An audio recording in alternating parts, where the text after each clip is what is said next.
A'udzu billahi minasyaitonir rajim. Bismillahirrahmanirrahim. Qala al-mu'allif rahimahullah ta'ala wa nafa'ana bihi wa bi 'ulumihi wa bi asrarihi fid dharain amin ya rabbal alamin.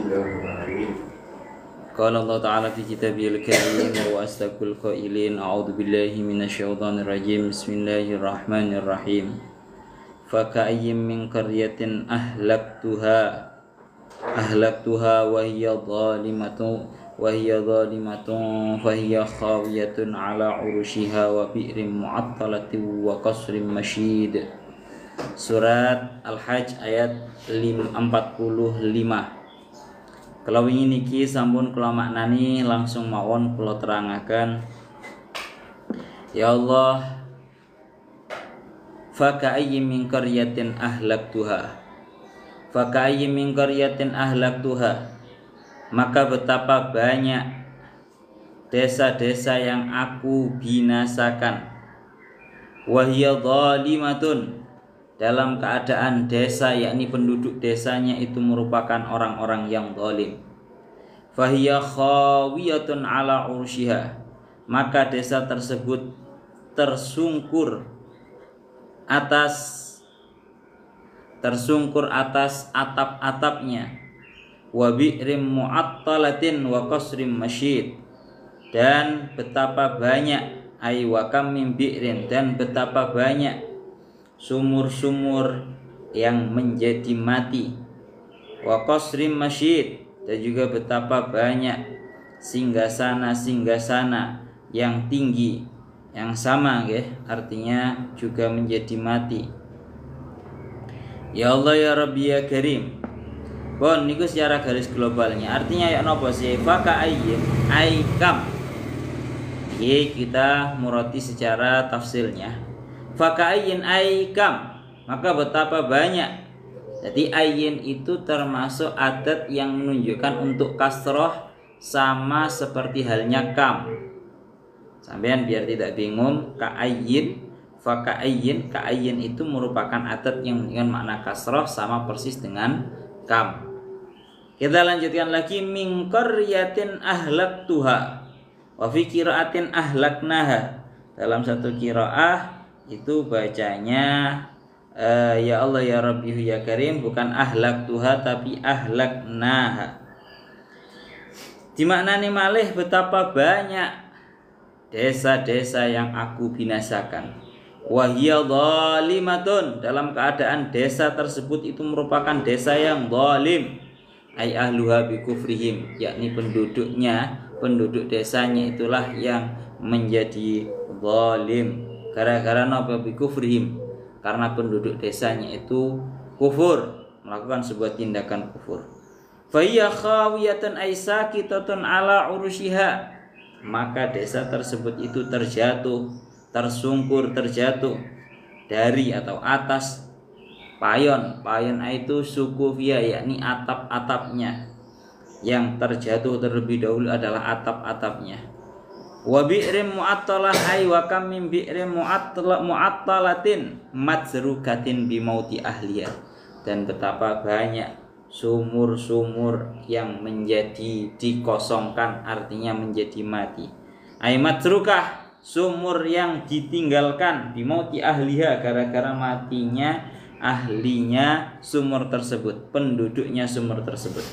Wa qasrim masyid, dan juga singgasana yang tinggi, ay rafi'in khalin bimautihi, banyak singgasana yang tinggi menjulang, akan tetapi singgasana tersebut menjadi sepi karena meninggalnya penduduknya.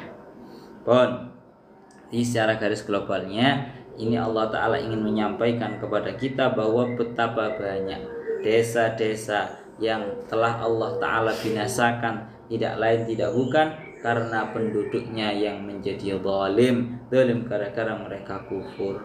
Juga banyak sumur-sumur yang menjadi mati, sumur-sumur yang menjadi tidak berpenghuni karena juga sama meninggalnya para penduduknya. Wa qasrim masyid, banyaknya singgasana yang tinggi menjulang, akan tetapi juga sama sepi karena meninggalnya penduduk-penduduknya. Pun jadi melakna ngriki beliau niku dawuh, ya Allah ya Rabbihu ya Karim, sama persis seperti yang didawakan kalian Syekh Mutawalli Asy-Sya'rawi. Beliau niku dawuh, fa ka'ayyim min qaryatin ahlaknaha wa hiya dhalimatun.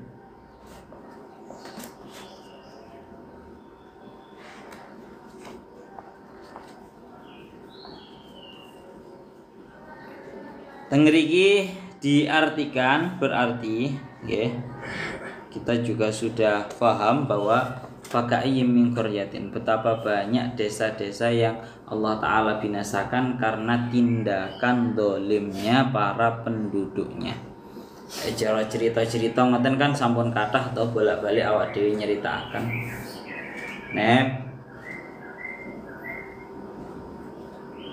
Seperti yang sering kita sampaikan dalam cerita negeri Saba, ya, yang mana negeri Saba adalah negeri yang sangat makmur, bahkan sampai dikatakan saking makmurnya negeri Saba itu orang kalau mau makan, kalau mau sarapan cukup membawa wadah di atas kepalanya. Para perempuan-perempuan itu berangkat dalam keadaan membawa wadah di atas kepalanya, kemudian melewati negeri Saba tersebut, tidaklah dia kembali ke rumah kecuali dalam keadaan wadah tersebut sudah penuh dengan yang namanya buah-buahan. Saking makmurnya negeri Saba. Kemudian karena yang namanya negeri Saba ini para penduduknya ini kufur, ya, akhirnya Allah Ta'ala binasakan negeri Saba. Pun banyak sekali cerita-cerita yang seperti ini, banyak sekali, ya. Iramadatil imad allati lam yukhlaq misluha fil bilad. Kisah napa negeri Iramadatil imad yang mana keindahannya tidak pernah diciptakan di atas muka bumi ini. Dan masih banyak sekali qaryah-qaryah, desa-desa yang memiliki kemakmuran, memiliki ya Allah ya Rabbi ya Karim keindahan, akan tetapi semua itu dibinasakan oleh Allah karena bahwa wahiyya dhalimatun, karena para penduduknya itu menjadi penduduk yang zalim atau penduduk yang zalim karena mereka itu kufur. Sekali lagi menjadi kufur. Lah itu yang menyebabkan. Mulanya dawuhnya Syekh Mutawalli Asy-Sya'rawi Imam Fakhruddin Ar-Razi, maka jelas bahwa Allah Ta'ala itu tidak akan membinasakan sebuah kaum, tidak akan membinasakan sebuah qaryah kecuali pasti karena ada sebab. Pun ngerti tinggi akan, yaitu wahiyya dhalimatun fahiya khawiyatan ay sakitatan ala urushiha. Yang namanya desa-desa tersebut itu khawiyah ala urushiha, jatuh runtuh atas atap-atapnya. Artinya bagaimana? Ay tahaddamat hitan wa fasaqatat al-hitanu fawqas suquf. Ya, yang namanya tembok-temboknya itu menjadi runtuh sehingga jatuhlah tembok-tembok tersebut, di atasnya sukuf, di atasnya payon, bahasa Jawa ini payon, bahasa Indonesia ini atap. Mulanya tengriki diingetikaken kalian Syekh Mutawalli Asy-Sya'rawi, beliau dawuh, ya Allah ya Rabbihu ya Karim, khawiyatan ala urusya yadullu ala idami mahalla biha min halakin haitsu saqata as-saqfu awwalan summan harat alaihi al-judran aw anna Allah Ta'ala qalabaha ra'saha ala aqibin wa ja'ala 'aliyaha safilaha. Kalau tafsiran Syekh Mutawalli Asy-Sya'rawi dawuhaken mengenai tentang ayat ini, khawiyatun ala urushiha, sampean paham ya? Khawiyatun ala urushiha, runtuh atapnya terlebih dahulu. Khawiyah itu runtuh, ala urushiha itu atapnya. Ini tafsirannya Syekh Mutawalli Asy-Sya'rawi, beliau mengatakan dua kemungkinan tafsirannya. Yang pertama, kemungkinan betapa saking agungnya yang namanya sebuah siksaan ini, sampai-sampai yang terlebih dahulu runtuh itu adalah atapnya. Atapnya yang runtuh terlebih dahulu, kemudian baru dinding-dinding sekitarnya. Contoh sing koyo ngene ya delok dhewe lho Pak. Lek awak dhewe kan nang langgar lho biasane ya. Langgar lak bolak-balik 2 kali. Atapnya yang terlebih dahulu jatuh, itu penggambaran yang pertama. Penggambaran yang kedua,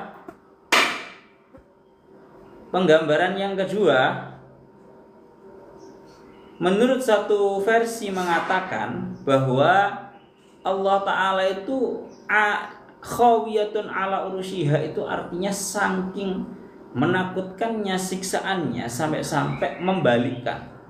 Ja'ala 'aliyaha safilah, membalikkan yang atas dijadikan di bawah dan bawah dia dijadikan ke atas.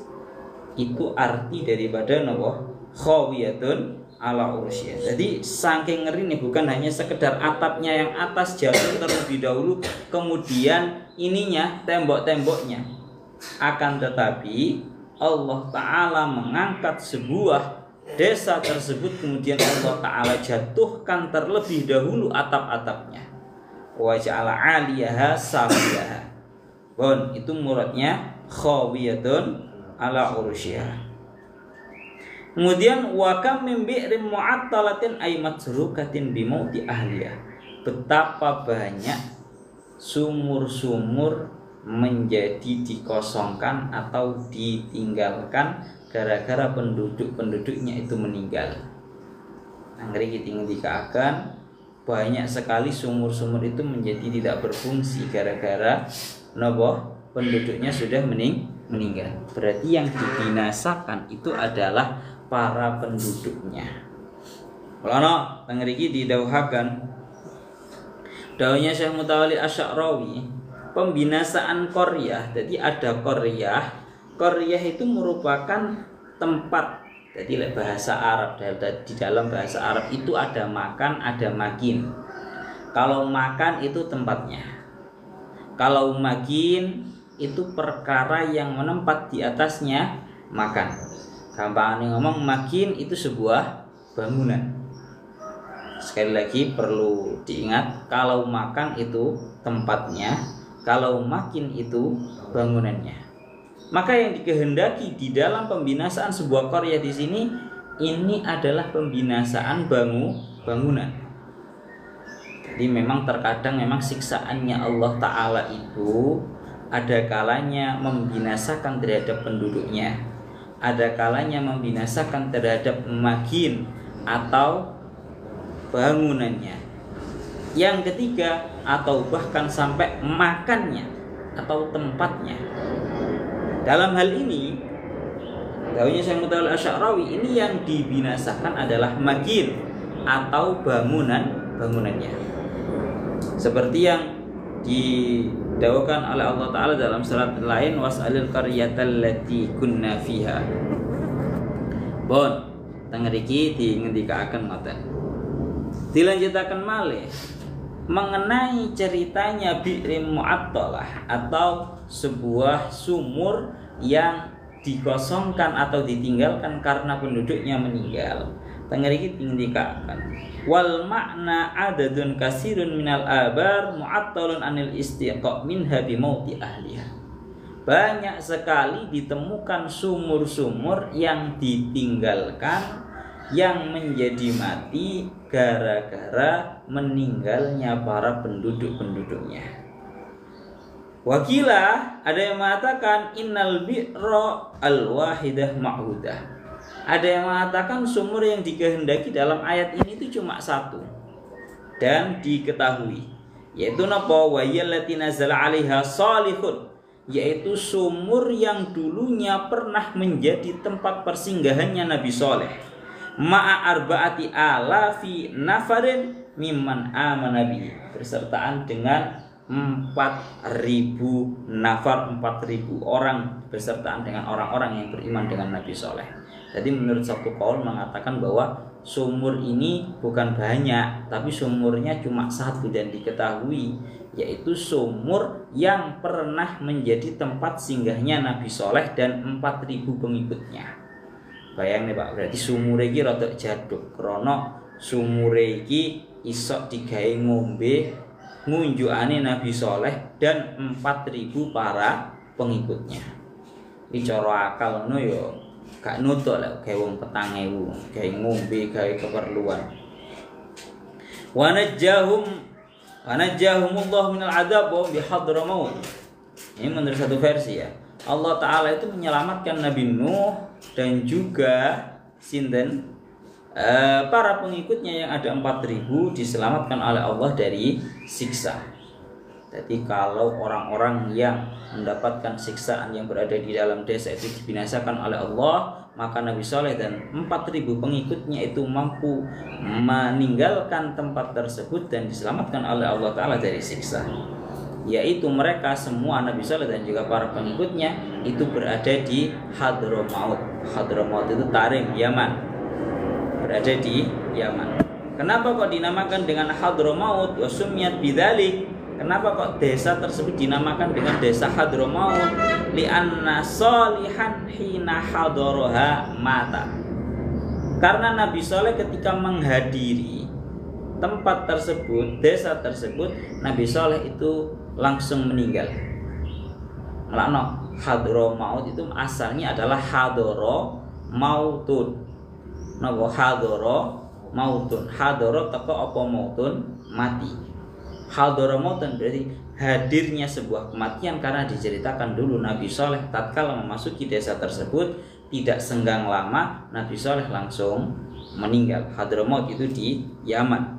Wa hunaka baldatun indal bi'ri ismuha Hadura banaha qaum Soleh wa amaru 'alaiha Jahlas bin Jalas wa aqamu biha zamanan summa kafaru wa abadu sonaman wa arsalallahu ta'ala alaihim Handalata ibna Safyan nabiyan faqatalu fa ahlakuhum wa attala bi'rahum wa kharraba kusurahum. Nah, tengriki tinggi dikatakan juga di sana di Hadramaut sana ada sebuah desa di sampingnya sumur tersebut. Namanya desanya adalah Desa Haduro. Desa Haduro ini dibangun oleh kaumnya Nabi Soleh, dan mereka wa amaru 'alaiha Jahlas bin Jalas, yang dijadikan sebagai seorang pemimpin adalah orang yang namanya Jalhas bin Jalas. Wa qamu biya zamanan, di desa tersebut kaumnya Nabi Soleh itu menempati dalam waktu yang cukup lama, akan tetapi lama-lama mereka menjadi kufur dan menyembah terhadap berhala. Akhirnya Allah Ta'ala mengutus kepada mereka nabi yang baru setelahnya Nabi Soleh, yaitu nabi yang bernama Handalah bin Safwan. Akan tetapi yang ada mereka membunuh terhadap nabi yang baru ini, Nabi Handalah bin Safwan.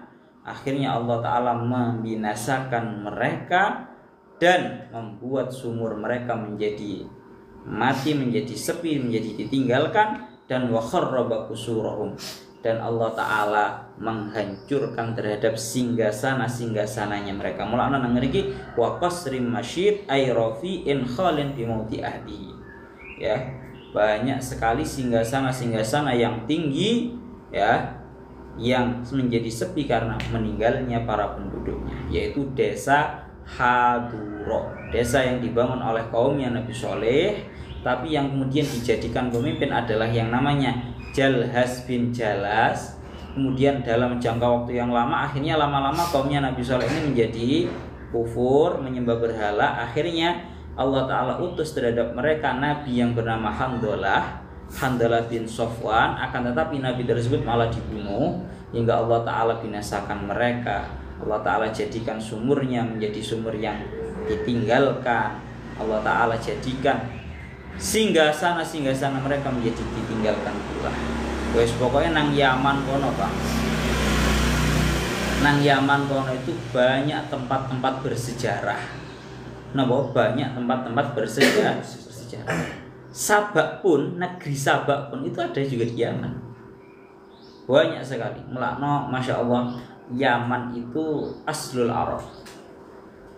Yaman itu aslul Arab, merupakan tempat paling inti peradabannya orang Arab. Induknya Arab itu di Yaman. Karena lek ana wong benci karo Yaman itu bahaya. Ya. Mari kita akan ngoten.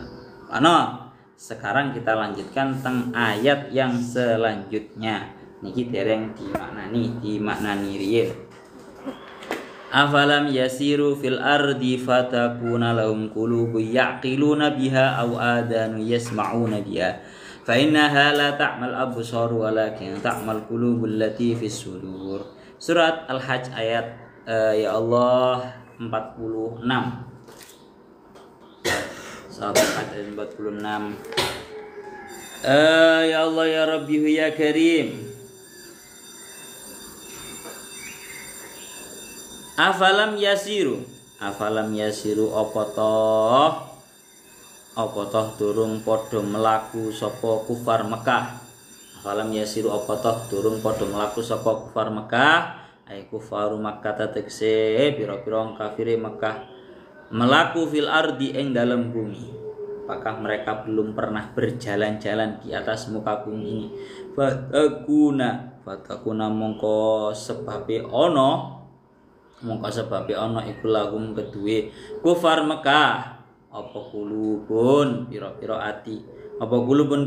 ati yakiluna kang bisa angen-angen, kang bisa berakal, kang bisa angen-angen sapa kufar Mekah biha kelawan kulub ma ing barang nazala kang tumurun apa perkara yang terjadi bil mukadzibina kelawan wong kang padha ngorohake bil mukadzibina klan wong kang padha ngorohake qablahum ing dalem sadurunge kufar Mekah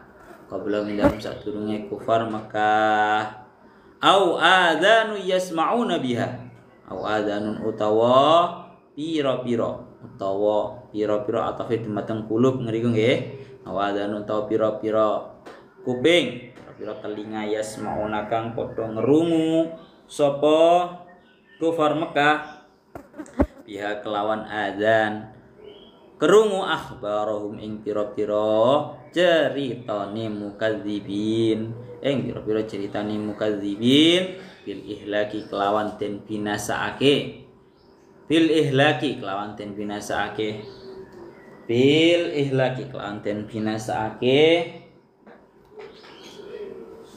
Ya Allah ya Rabbi ya Karim bil ihlaki kelawan den binasaake pundi wau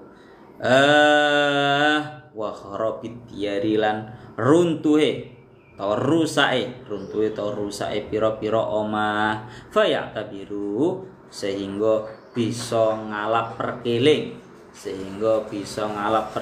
sapa kufar Mekah. Ya Allah ya Rabbi ya Karim bisa ngalap perkiling sapa kufar Mekah fa innaha la ta'mal absar walakin ta'mal qulubul lati fis sudur fa innaha mongko sak tenane kelakuan iki jenenge sya'an tapi yang dhamir sya'an yang muannas fa inna mongko sak tenane kelakuan ayil qissata tegese sak tenane kelakuan utawa cerita iku la ta'ma ora wuta apa ala basaru pira-pira peningal walakin ta'ma tetapine wuta apa al qulubu pira-pira ati allati fis suduri kang tetep ing dalem pira-pira dodo Ya Allah ya Rabbi ya Karim takkidun utawi allati fis sudur iku naukiti utawi allati fis sudur iku naukiti pon samenten mawon riyen nggih ditambahi lek kirang pon niki pun lengkap cara runtutan ayat pun eco banget artinya ya napa kalau kita murad di dalam ayat yang 46 ini afalam yasiru fil ardi fatakuna lahum qulubun yaqiluna biha aw adanu yasma'una biha fa innaha la ta'mal absar walakin ta'mal qulubul lati fis sudur. Afalam yasiru, apakah mereka itu belum pernah berjalan-jalan di atas muka bumi ini? Afalam yasiru fil ardi, apakah mereka itu belum pernah berjalan-jalan di atas muka bumi ini? Fatakuna lahum qulubun yaqiluna biha, hingga mereka memiliki hati yang bisa mereka gunakan untuk berangan-angan. Au adanu yasma'una biha, sehingga mereka memiliki telinga yang bisa mereka gunakan untuk mendengar. Ya, fa innaha la ta'mal absaru walakin ta'mal qulubul lati fis sudur. Maka sesungguhnya bukanlah mata yang menjadi buta, akan tetapi yang buta adalah hati-hati mereka. Hati mereka yang berada di dalamnya dada. Bon, dengar iki ngoten. Ya jelas ya. Berarti hubungan ayat ini dengan ayat yang sebelumnya kan sudah sangat jelas, bahwa kalau ayat yang sebelumnya itu membahas tentang faka'ayyim min qaryatin ahlaknaha atau ahlaktuha wa yadhalimatun fa yakhawiyatun ala urushiha wa bi'rin mu'attalati wa qasrin masyid. Membahas betapa banyak yang namanya desa-desa, kota-kota yang Allah Ta'ala binasakan, yang Allah Ta'ala hancurkan, sehingga membuat banyak sekali peninggalan-peninggalan menjadi tempat-tempat sejarah. Sehingga di dalam ayat ini membahas afalam yasiru ay kufaru Makkah. Kita tafsir Jalalainnya dulu. Afalam yasiru ay kufaru Makkah fil ardi, apakah mereka orang-orang kafir Makkah itu belum pernah berjalan-jalan di atas muka bumi ini? Ya, fatakuna lahum qulubun yaqiluna biha ay ma nazala bil mukadzibina qablahum, sehingga mereka bisa memiliki hati yang bisa mereka gunakan untuk berangan-angan. Bisa mereka gunakan untuk berangan-angan terhadap apa yang telah terjadi terhadap orang-orang yang dulunya menganggap bohong terhadap para nabi sebelum-sebelumnya mereka. Au adzanu yasma'una biha, atau menyebabkan mereka memiliki telinga-telinga yang bisa mereka gunakan untuk mendengar. Ai akhbarahum, mendengarkan cerita-ceritanya al-mukadzibin, para orang-orang kafir, orang-orang yang menganggap bohong, bil ihlak, bahwa orang-orang mereka yang menganggap bohong itu dibinasakan oleh Allah, wa kharabid diyar, ya, rumah-rumah dan kampung mereka itu dibinasakan, dihancurkan oleh Allah Ta'ala. Fata'tabiru, sehingga mereka itu bisa mengambil sebuah pelajaran. Dilanjutkan lagi, fa innaha ayil qissata, maka sesungguhnya la ta'mal absar, tidaklah buta penglihatan mereka, walakin ta'mal qulubul lati fis sudur, akan tetapi yang buta adalah hati mereka yang berada di dalam hati, yang berada di dalam dada. Pon sakniki ngeten. Berarti pembahasan yang paling pertama adalah afalam yasiru ay kufaru Makkah fil ardi. Apakah mereka orang-orang kafir Mekah itu belum pernah melakukan perjalanan, jalan-jalan di atas muka bumi ini? Siki bahas sing jenenge jalan-jalan, Pak. Awak dhewe kan ya senengane jalan-jalan. Maka seperti yang didhawuhkan oleh Syekh Mutawalli Asy-Sya'rawi, pembahasan jalan-jalan itu ngeten. Kalau yang didhawuhkan oleh Syekh Mutawalli Asy-Sya'rawi, jalan-jalan itu ada 2. Saya tambahi 1, jalan-jalan itu menjadi 3. Kalau dawuhnya Syekh Mutawalli Asy-Sya'rawi, beliau dawuh bahwa jalan-jalan itu ada 2 model. Yang pertama, jalan-jalan yang tujuannya adalah al-istismar fir rizki. Gampangan ngomong, jalan-jalan yang tujuannya untuk berbisnis. Sampean bisa lihat orang-orang yang sibuk keluar kota, bahkan keluar negeri, tujuannya untuk mengembangkan bisnis. Ini yang pertama dawuhnya Syekh Mutawalli Asy-Sya'rawi. Dan yang kedua adalah jalan-jalan yang tujuannya adalah untuk berangan-angan. Istilahnya tadabbur alam. Istilahnya tadabbur alam. cara awak cara wong-wong kan senengane anu to Pak. Kayak biasane nang pantai terus marang ngono apa naik gunung ngono kae jenenge. Naik gunung, muncak, Tujuan yang kedua daripada sebuah perjalanan atau melakukan sebuah perjalanan adalah untuk tadabbur alam, berangan-angan terhadap alam semesta. Itu yang nomor 2. Yang nomor 3, ini tidak disebutkan oleh Syekh Muhammad Asy'arawi. Yang nomor 3 adalah jalan-jalan yang murni tujuannya untuk bersenang-senang. Napa? Cuma murni untuk bersenang-senang, bahkan tanpa tujuan. Ada 3. Dan ini semuanya juga sudah disebutkan di dalam Al-Qur'annya. Syekh Muhammad Asy'arawi beliau dawuh, yang pertama, jalan-jalan yang tujuannya untuk berbisnis. Ya, orang keluar kota tujuannya bisnis, orang keluar negeri bahkan untuk berbisnis. Orang bahkan sampai keluar negeri ya, ada yang sampai menjadi cara bahasa kasarane ngomong sampai keluar negeri untuk mencari rizki. Itu sama seperti yang didawuhkan oleh Syekh Muhammad Asy'arawi bahwa itu diambil daripada dawuhnya Allah Ta'ala surat Al-An'am ayat 11, Qul siru fil ardi summangduru. Jadi dawuh dan perintahnya Allah Ta'ala mengenai jalan-jalan di atas muka bumi ini itu ada 2. Pertama, kalau dalam surat Al-An'am itu bahasanya Qul siru fil ardi summangduru. Jadi bahasanya pakai summa. Qul, ucapkan wahai Muhammad, siru fil ardi, berjalan-jalanlah kalian semua di atas muka bumi ini, summangduru. Kemudian berangan-anganlah, melihatlah. Dawuhnya Syekh Mutawalli Asy'arawi, kalau atafnya menggunakan summangduru, itu menunjukkan yadullu ala anna siyahah muhimmatun ala anna lis-siyahati muhimmatan ukhra.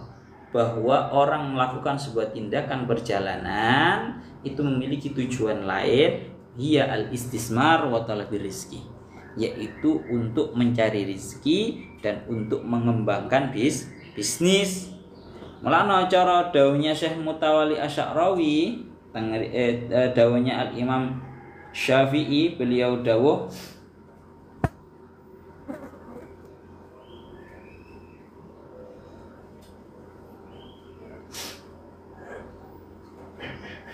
ini yang sering didawuhaken nggih, semuanya boleh amur atau krungu. Dawuhnya Imam Asy-Syafi'i, tagharrab anil autani fi talabil ula wasafir fa fil asfari khamsu fawaidi. Ngeri ngendika akan tagharrab anil autan. Hendaknya kamu itu apa bahasanya rek? Pindah dari kota, pindah dari merantau. Merantau itu bisa ke luar negeri. Itu ya namanya merantau ya. Ya, tagharrab anil autan. Hendaknya kamu itu melakukan merantau, meninggalkan desa dan kampung asal fi talabil ula, untuk mencari napa? Untuk mencari sebuah keluhuran. Wasafir, dan bepergianlah kamu fil aswari khamsu fawaid. Karena di dalam yang namanya bepergian itu ada 5 faedah. Pertama, tafarruju hamin waqtisabu ma'isyatin wa ilmun wa adabun wa suhbatu majidi. Ngeri kita akan ada 5 faedahnya orang melakukan merantau. Yang pertama, tafarruju hamin, orang akan mengalami yang mendapatkan yang namanya hiburan. Wong lek pindah nang kotanya orang lain tuh seneng. Oh, ternyata kota ini lebih bagus, ada tempat yang bagus, ada banyak sekali yang namanya tafarruju hammin. Yang pertama. Yang kedua, waqtisabu ma'isyatin, untuk mencari yang namanya sebuah ma'isyah, ya, mencari sebuah pekerjaan. 2. 3, wa ilmun, akan mendapatkan banyak ilmu. 4, wa adabun, akan mendapatkan banyak sekali adab atau tata krama, karena beda tempat beda pengadatan. Yang nomor 5, wa suhbatu majidi, tentu orang itu kalau beda tempat bisa nanti mendapatkan relasi baru. Napa? Relasi baru. Jadi ini kul siru fil ardi summang dulu. Itu kalau pakai summa. Di dalam ayat lain yaitu kul siru fil ardi fangduru. Ayat surat An-Naml ayat 69 itu atofnya menggunakan fa. Fangduru bukan summang dulu. Itu untuk menunjukkan bahwa kul siru fil ardi fangduru. Kamu kalau berjalan-jalan di atas muka bumi ini, kamu hendaknya berjalan-jalan yang tujuannya untuk tadabbur alam atau berangan-angan tentang alam semesta. Wes, ini dua jalan-jalan yang tujuannya sudah disebutkan oleh Allah. Ada satu yang saya tambahkan sendiri, yaitu di dalam ayat lain Allah Ta'ala dawuh wala yaghurrannaka taqallubul ladzina kafaru fil bilad. Surat apa ini? Saya tak tahu ini.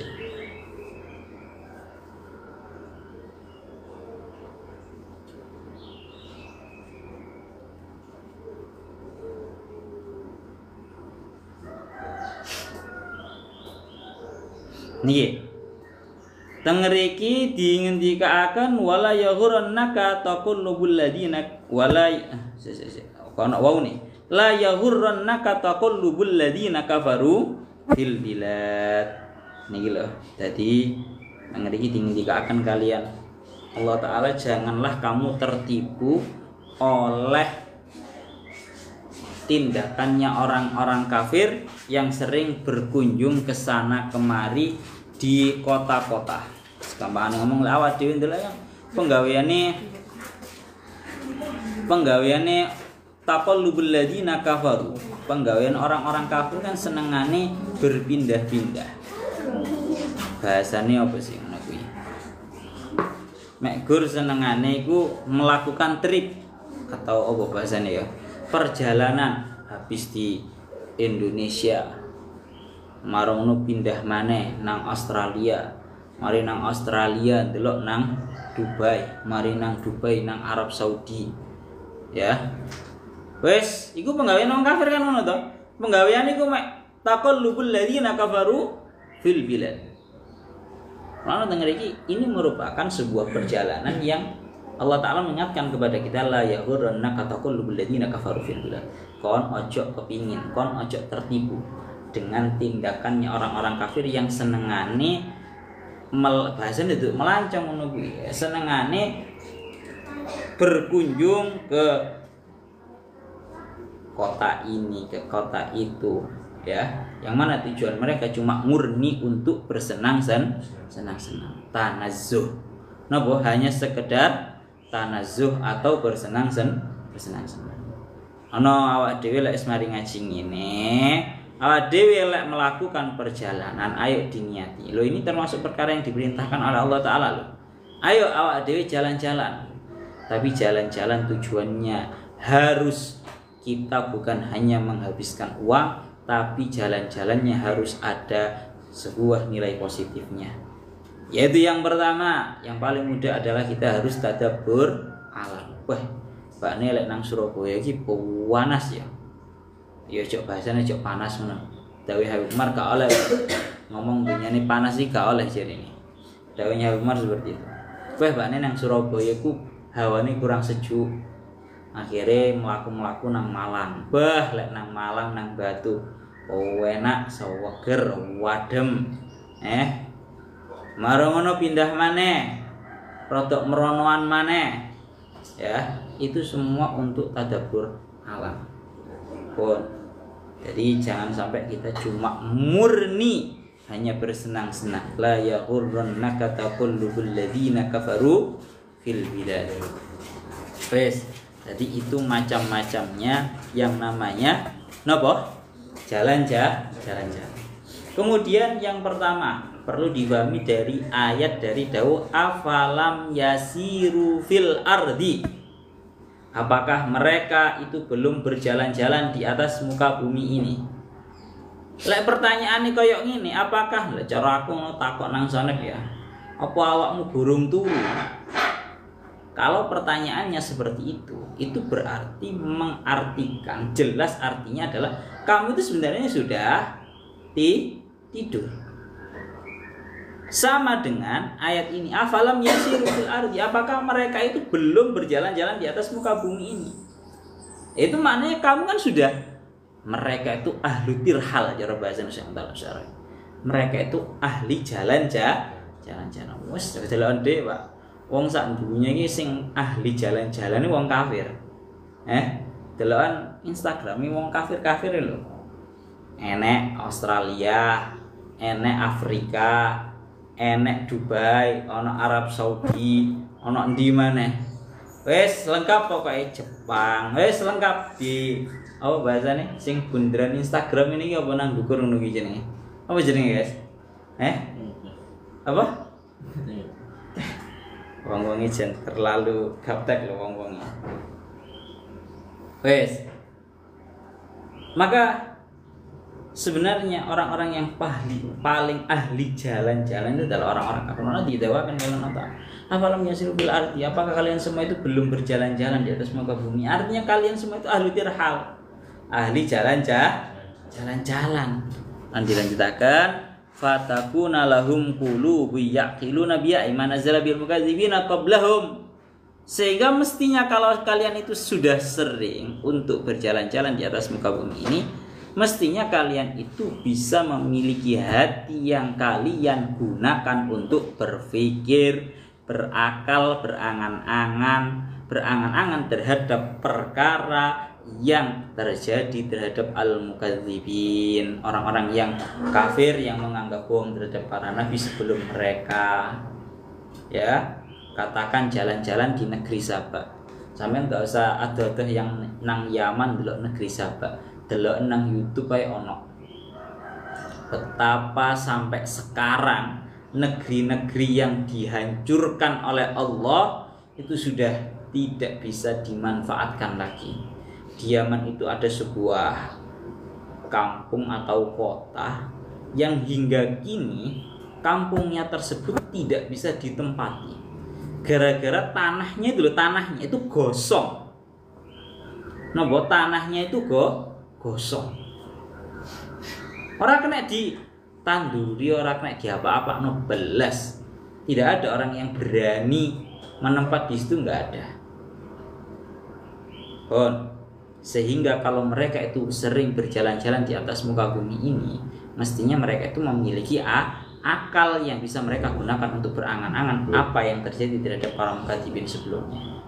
Tengeri ketiga akan ada yang mengatakan mereka itu ahli jalan-jalan, tapi gara-gara mereka itu tidak bisa mengambil sebuah pelajaran daripada tempat-tempat yang sudah sering mereka kunjungi, maka seolah-olah mereka itu belum pernah melakukan yang namanya jalan-jalan. Itu pemahamannya seperti itu. Sekarang yang menjadi titik tekan, qulubun yaqiluna biha. Sakjane awak dhewe iku berakal, berangan-angan iku nggawe ati apa nggawe otak? Awak dhewe iku berangan-angan gawe ati apa gawe otak. Kalau di dalam ayat ini, dari ayat ini ada satu ulama, golongan para ulama mengatakan bahwa manusia itu berpikir berangan-angan menggunakan apa? Hati. Qulubun. Manusia itu berangan-angan menggunakan hati. Karena lafaz Al-Qur'annya jelas, qulubun yaqiluna biha. Hati yang mereka gunakan untuk berakal, berangan-angan, berpikir. Berarti jenenge akal itu letaknya bukan di otak, tapi letaknya akal itu di hati. Percaya ora? Ini pemahaman.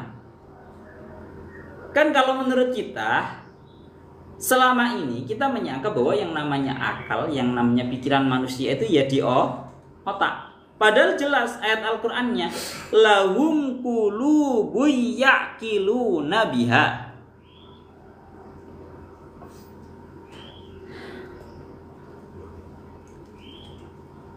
bahwa yang namanya akal itu terletaknya di dalam hati. Saya bacakan, saya dulu menemukan ini di dalam kitab Bajuri bab Zawalul Akli. Ini guys, saya bacakan ya. Dalam kitab Bajuri sampean bisa lihat sendiri, kitab Bajuri kitab cekelanmu dhewe lek ngaji sore ngono kae. Iki wacan dhewe nang bab Zawalul Akli, teng mriki dawuhnya para ulama ngendikaaken ya Allah ya Rabbi ya Karim wahtalafa al ulama fi maqarri. Para ulama itu khilaf mengenai pembahasan tempatnya akal. Akal itu nang ndi sih? Nang otak, di kepala kita, di otak ataukah di hati? Kalau dawuhnya para ulama menurut satu tempat fakila al qalbu. Menurut satu pendapat mengatakan bahwa tempatnya akal itu berada di dalam napa? Hati. Tempatnya akal itu berada di dalam hati. Karena lafadznya jelas lahum fatakuna lahum qulubu yaqiluna ya. Ada yang mengatakan bahwa tempatnya akal itu bukan di hati tapi di otak. Nek nang otak mungkin semua orang setuju. Ngono ya. Kalau di otak semua orang setuju. Karena wong ku ngerasa lek pas saya mau mikir umpamane matematika ya, misal sing menurut orang-orang itu sulit. Wah, rasane nang sirah iki panas ngeluh.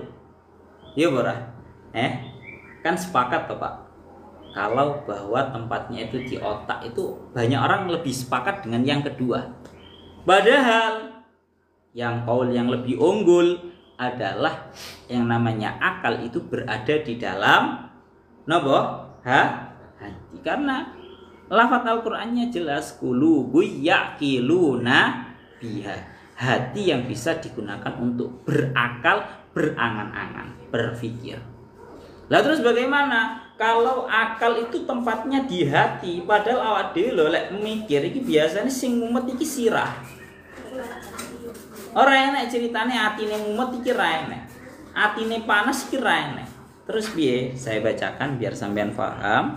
Menurut tengriki dawuhnya ulama yang mengatakan bahwa tempatnya akal itu berada di dalam hati, wal asah annahu fil qalbi walahu syu'aun muttasilun bid-dimag. Menurut pendapat yang unggul adalah tempatnya unggul, pendapat yang asah, tempatnya akal itu berada di dalam hati. Akan tetapi akan ada saluran, bahasane ngoten. Akan ada saluran, bahasane walahu syu'aun muttasilun. Ada saluran, ada cahaya yang mana cahayanya ini menghubungkan antara hati ke otak. Dari hati ada sebuah cahaya, ada sebuah selang, ada sebuah yang menghubungkan hati dengan otak. Lah ini menurut saya lebih rasional. Jajal angen-angenan. Awak dhewe lek mikir pancen koyo-koyo nang otak, tapi sebenarnya hati ini kayak sedang berkecamuk. Ati iki berkecamuk. Koyo-koyo ati iki musyawarah. Piye iki? Maju apa ora? Sida apa ora? Cara sida kok kira-kira carane piye? Carane ngene kira-kira aman apa ora? Jadi menurut kaul yang asah justru yang namanya akal itu berada di dalam hati, yang mana dari hati ada sebuah ruang, ada sebuah cahaya yang muttasil. Yang muttasil atau bertemu dengan otak. Jadi aja percaya. Tapi ada sebuah pendapatnya ulama yang mengatakan akal tempatnya di otak ya ada. Cuma kalau saya melihat dari ayat ini qulubun yaqiluna biha, hati yang digunakan untuk berakal, berangan-angan, itu saya lebih cenderung lebih asah memang kaul yang mengatakan bahwa yang namanya akal itu berada di hati. Sekarang kalian harus mengetahui perbedaan antara yang namanya akal sama ilmu. Kalau akal itu merupakan tempat atau alat produksi ilmu. Kalau ilmu itu merupakan hasil daripada produksinya. Paham ora? Cara pabrik ngono ya. Akal itu pabrik ilmu. Cara ilmu itu hasil daripada pabrik. Semalana sampai dihentikan kalian Syekh Al-Baijuri, beliau dawuh suatu ketika pernah terjadi perdebatan antara ilmu dan juga akal, mana yang lebih utama. Ilmu dan juga akal mana yang lebih utama. Sampai-sampai dihentikan tentang salah setengah syairane, ilmul alimi wa aklul akil ikhtalafa mangdalladzi minhuma qad ahraza syarafa. Suatu ketika pernah terjadi perdebatan, pernah terjadi sebuah perselisihan antara ilmu dan juga akal, mana yang lebih utama, apakah akal ataukah ilmu. Kalau akal itu napa nih, mesin nih cara bahasa nih. Kalau ilmu itu hasilnya. Cara mungguhmu no ya, lebih utama mana, mesinnya apa hasil daripada mesin? Awak dewe ya koyok-koyok sing napa lebih utama itu adalah mesinnya, karena mesin itu napa merupakan, akal itu merupakan mesin penghasil ilmu. Maka dijawab teng mriki, fal ilmu qala ana ahrastu ghayatahu wal aqlu qala ana rahmanu bi urifa. Tengeri kita ngendikaken, ada yang mengatakan ilmu berkata kepada akal, hei akal, ya tentu saya yang lebih utama. Karena apa gunanya mesin kalau tidak untuk memproduksi? Saya itu adalah ghoyahnya kamu. Ya, saya adalah ghoyahnya kamu, tujuan kamu. Ada yang mengatakan, kemudian dijawab sama akal, lo salah, wal aklu qala anar rahmanu bi'urifa. Salah kamu. Yang lebih utama adalah aku, karena denganku, dengan akal seseorang manusia bisa mengenal terhadap Tuhannya. Ada yang mengatakan secara garis umum yang lebih utama adalah ilmu. Napa? Ngeri dilanjutkan, fa afsahal ilmu ifsahan wa qala lahu bi ayyinallahu fi furqanihi tasofa. Kemudian ilmu langsung berkata kepada akal, hei akal, kalau kamu mengatakan bahwa kamu yang lebih utama, coba kita angan-angan, Allah Ta'ala itu disifati dengan yang maha ilmu, yang maha al-alim, atau yang maha berakal, katanya ilmu. Allah Ta'ala itu disifati dengan al-alim, al-alim, yang maha memiliki ilmu, bukan al-akil. Gak bisa Allah Ta'ala disifati dengan al-akil. Maka dengan itu yang namanya akal menyerah. Bahasanya tengeri kita syairane, fabana lil akli annal ilma sayyiduhu faqabbalal aklu ra'sal ilmi wan sorofa. Maka dengan itu akhirnya yang namanya akal itu mengakui bahwa yang namanya ilmu itu lebih unggul daripada akal. Paham ora bocah-bocah? Ngantuk ini saja. Pun lahum qulubu yaqiluna biha au adanu yasma'una biha. Atau mereka itu kalau benar-benar di dalam perjalanan mereka itu menggunakan, kalau nggak bisa menggunakan akal, minimal menggunakan adzan, memiliki telinga-telinga yang bisa mereka gunakan untuk mendengar cerita-ceritanya orang-orang yang terdahulu. Bahwa orang-orang terdahulu yang menganggap bohong terhadap para anbiya itu ihlak, itu dibinasakan oleh Allah. Bahkan rumah-rumah, kampung-kampung, desa-desa mereka itu dihancurkan juga oleh Allah. Fata'tabiru, sehingga mereka itu bisa mengambil sebuah pelajaran. Karena penting banget sing jenenge akal, sing jenenge ati. Seperti yang hadis yang sering kita dengarkan, ala wa inna fil jasadi mudghatan idza saluhat saluhal jasadu kulluh wa idza fasadat fasadal jasadu kulluh ala wahiyya al-qalb. perlu kita ketahui bahwa sesungguhnya di dalam jasad kita ini ada satu anggota yang apabila anggota tersebut itu baik, niscaya seluruh tubuh menjadi baik. Yang andaikan anggota tersebut itu rusak, niscaya seluruh tubuh menjadi rusak. Yaitu apa? Hati. Menungso iku lek atine apik, seluruh jasadnya akan baik. Begitu juga sebaliknya. Kalau manusia itu memiliki hati yang buruk, seluruh jasadnya juga akan menjadi buruk. Bon. Kemudian kita lanjutkan lagi. Ya Allah ya Rabbi ya Karim. Lah niki yang paling berat. Fa innaha ayul qissatu la ta'mal absaru walakin ta'mal qulubul lati fis sudur. Akan tetapi fa innaha maka sesungguhnya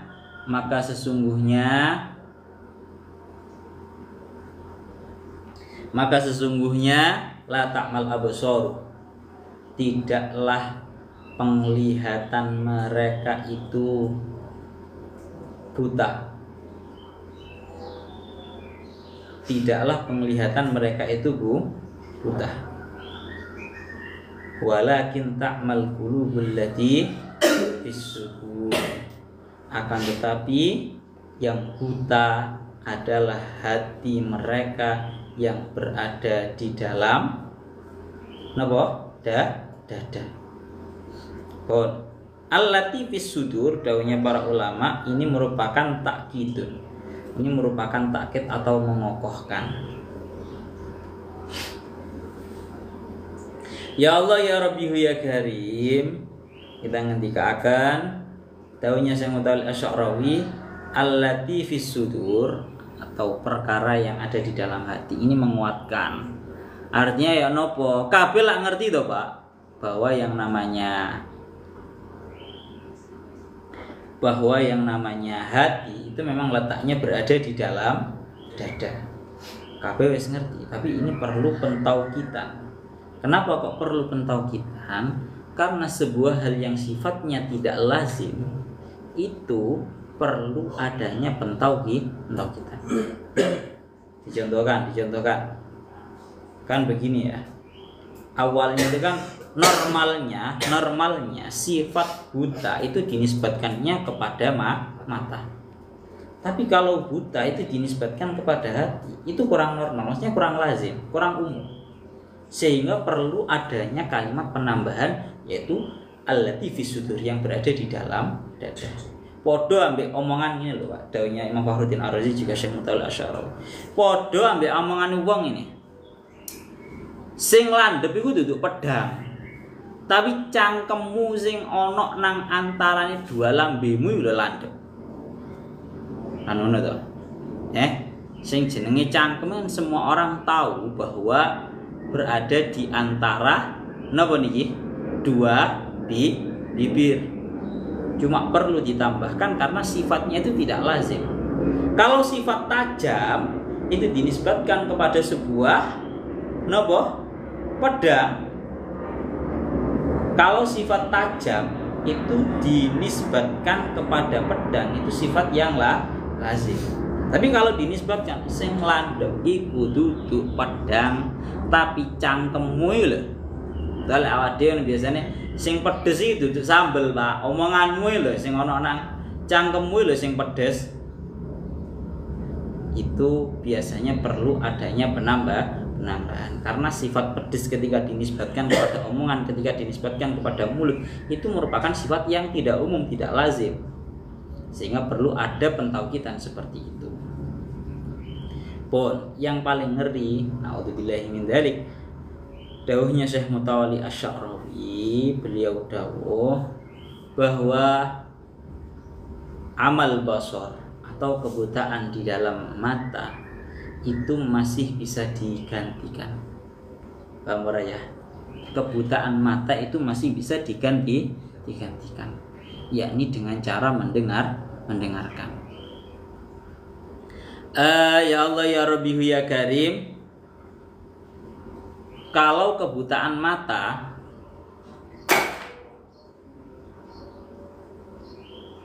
Kalau kebutaan mata itu masih bisa digantikan, yaitu dengan cara mendengarkan. Loh, kita banyak tuh melihat orang yang buta tapi bisa hafal Al-Quran. Karena butanya mata itu masih bisa digantikan. Begitu juga ini apa ini jenisnya? Pendengaran atau telinga itu juga masih bisa didengarkan dengan cara disifati. Bahasanya bilang ini, orang kalau buta itu bisa saja masih bisa seolah-olah mengetahui. Orang buta kayak bisa melihat seberapa indahnya katakan yang namanya Surabaya gitu semisal mau. Tapi bisa orang itu seolah-olah mengetahui terhadap Surabaya ketika dengan cara disifati. Surabaya itu wapi. Ono hotel-hotel ini bisa disifati dengan sifat yang tinggi, yang dakik, yang benar-benar mendalam. Nah, tapi kalau sudah yang buta itu hati, maka tidak ada solusi. Lek wis sing buta iku hati, sudah tidak ada solusi. A'udzubillahi min dzalik. Laknane wow dihentikan. Fa innaha la ta'mal absar walakin ta'mal qulubul lati fis-sudur. Yang mati, yang buta itu bukan penglihatannya, tapi yang buta adalah hatinya. Ngoten mawon. Wa yasta'jilunaka bil adabi wa la yukhlifallahu wa'dahu. Wa inna yawman 'inda rabbika ka alfi sanatin mimma ta'udun. Surat Al-Hajj ayat 47. Ilahuna wa ma'alam bissawab.